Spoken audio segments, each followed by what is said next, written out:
समुद्र के अंदर इजराइल ने सबमरीन तैनात की है, वो इसलिए तैनात की है ताकि ईरान किसी भी तरह से इस जंग में एंटर ना कर सके। ईरान की IRGC कुछ फोर्स पानी के अंदर कोई हरकत करे तो सीधा ईरान पर अटैक किया जा सके। दोस्तों, हालात बिगड़ते जा रहे हैं, वर्ल्ड वॉर 3 की तरफ एक एक कदम आगे बढ़ता जा रहा है। कैसे हैं आप लोग? उम्मीद है कि आप लोग खैरियत से होंगे। आज फिर मैं आपके लिए एक न्यू वीडियो लेकर के राजा भाई का आ चुका हूं। आपसे गुजारिश है कि इस वीडियो को ज़्यादा से ज़्यादा आप अपने दोस्तों अहबाब के पास शेयर करें ताकि सही खबर आप तक पहुंच सके। और यकीन जाने राजा भाई जो भी वीडियोस या जो भी न्यूज़ लेकर के आते हैं, जो भी खबर लेकर आते हैं, बिल्कुल रियल खबर लेकर आते हैं और राजा भाई बहुत मेहनत करते हैं।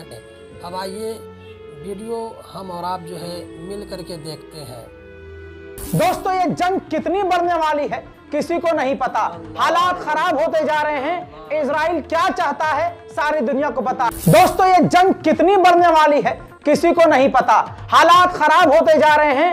इजराइल क्या चाहता है सारी दुनिया को पता है। इजराइल सिर्फ ये चाहता है कि पूरी तरह से गाजा की जमीन पर कब्जा कर लिया जाए। सबसे ताजा और सबसे बड़ी खबर यह है कि अमेरिका के 2 युद्धपोत, अमेरिका के 2 एयरक्राफ्ट कैरियर और ब्रिटेन के 2 युद्धपोत तैनात होने के बावजूद दुनिया की सबसे खतरनाक नेवियां तैनात हैं और दुनिया के 2 बड़ी ताकतें इजराइल के साथ हैं। 2 खुला बोल रहा हूं, अमेरिका और ब्रिटेन। इसके साथ तो और भी बहुत सारे लोग हैं, बहुत सारे देश हैं। लेकिन आपको यह बता दूं कि अब इजराइल ने एक छोटे से गाजा के लिए और उसको कोई मदद ना मिले समुद्री रास्ते से, अब अपनी सबमरीन भी तैनात कर दी है। समुद्र के अंदर इजराइल ने सबमरीन तैनात की है, वो इसलिए तैनात की है ताकि ईरान किसी भी तरह से इस जंग में एंटर ना कर सके। ईरान की IRGC कुछ फोर्स पानी के अंदर कोई हरकत करे तो सीधा ईरान पर अटैक किया जा सके। दोस्तों, हालात बिगड़ते जा रहे हैं। वर्ल्ड वॉर 3 की तरफ एक एक कदम आगे बढ़ता जा रहा है। लेकिन गजा के बारे में कोई सोच नहीं रहा। गजा के बारे में कोई सोचना भी नहीं चाहता। लेकिन आपको बता दूं कि चुन चुन कर इजराइल नंगई कर रहा है। इजराइल ने अल जहरा टावर, जहां पर कोई आतंकवादी नहीं थे, आम लोग रह रहे थे, उस अल जहरा टावर को ही उड़ा दिया, पूरी बिल्डिंग को ही तबाह कर दिया। देखिए,